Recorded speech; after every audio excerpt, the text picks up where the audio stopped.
सदर थाना में दिनांक 7/2/2022 को वादी हरेंद्र कुमार द्वारा तहरीर देकर थाने में मुकदमा पंजीकृत कराया गया और उसमें ये बताया गया कि उनकी जेब से 1,65,000 रुपये काट लिया गया जब वो अपने गैस गोदाम से पैसे लेकर लौट रहे थे। और उस जो घटना हुई थी कुछ इस प्रकार हुई थी कि वो अपने बाइक से आ रहे थे, उनके बाइक में धक्का मारा गया और नीचे गिरे और फिर किसी ने उठाने के बहाने उनकी जेब से पैसे काट के वहाँ से भाग गया।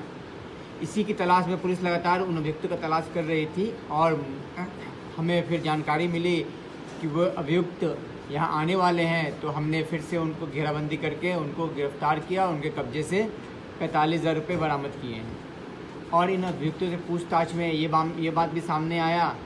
कि एक बार इन्होंने ट्रैफिक सिग्नल पर लिफ्ट देने के बहाने एक आदमी के जेब काटे थे और उसमें भी 50,000 रुपये इन्होंने जेब काट के निकाले थे, उसके भी 5,000 रुपये बरामद किए गए हैं। इनका मोडस ये 2 लोगों का गैंग है और जो 2 लोग इनके नाम है ब्रजेश उर्फ बच्चा और बच्चन सिंह। ब्रजेश जनपद फिरोज़ाबाद का रहने वाला है और बच्चन सिंह जनपद आगरा का रहने वाला है। और इन लोगों का मोडस ऑपरेंडी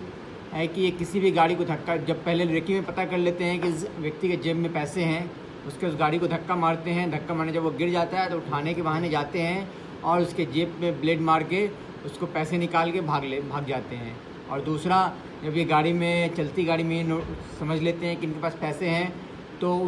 उस गाड़ी से लिफ्ट मांगते हैं, लिफ्ट मांग के पीछे बैठते हैं और फिर ब्लेड मार के पैसे निकाल के भाग जाते हैं। और इन दोनों मोडस ऑपरेंडी पे इनके द्वारा क्राइम किया गया है और दोनों क्राइम को आज सदर पुलिस ने एसओजी टीम की मदद से खोला है और इन दोनों को जेल भेजा जा रहा है। हम बहुत जल्दी ही आपके लिए आपके शहर, आपके कस्बे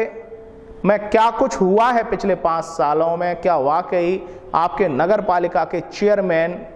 नगर पंचायत के चेयरमैन या फिर आपके नगर निगम के मेयर और पार्षदों ने कुछ तस्वीर बदली है या फिर वही ढाक के 3 पात हैं, इन सब पर हम खबरें करने शहर शहर कस्बे कस्बे पहुंचेंगे आपके पास। तो अगर आपके पास आपकी गली मोहल्ले की कुछ तस्वीरें हैं जहां गंदगी का अंबार है या फिर क्या वाकई कुछ विकास कार्य हुआ, अगर आप भेजना चाहते हैं तो हमारा जो नीचे व्हाट्सएप नंबर डिस्प्ले पे आ रहा है, आप इस पर व्हाट्सएप कर सकते हैं।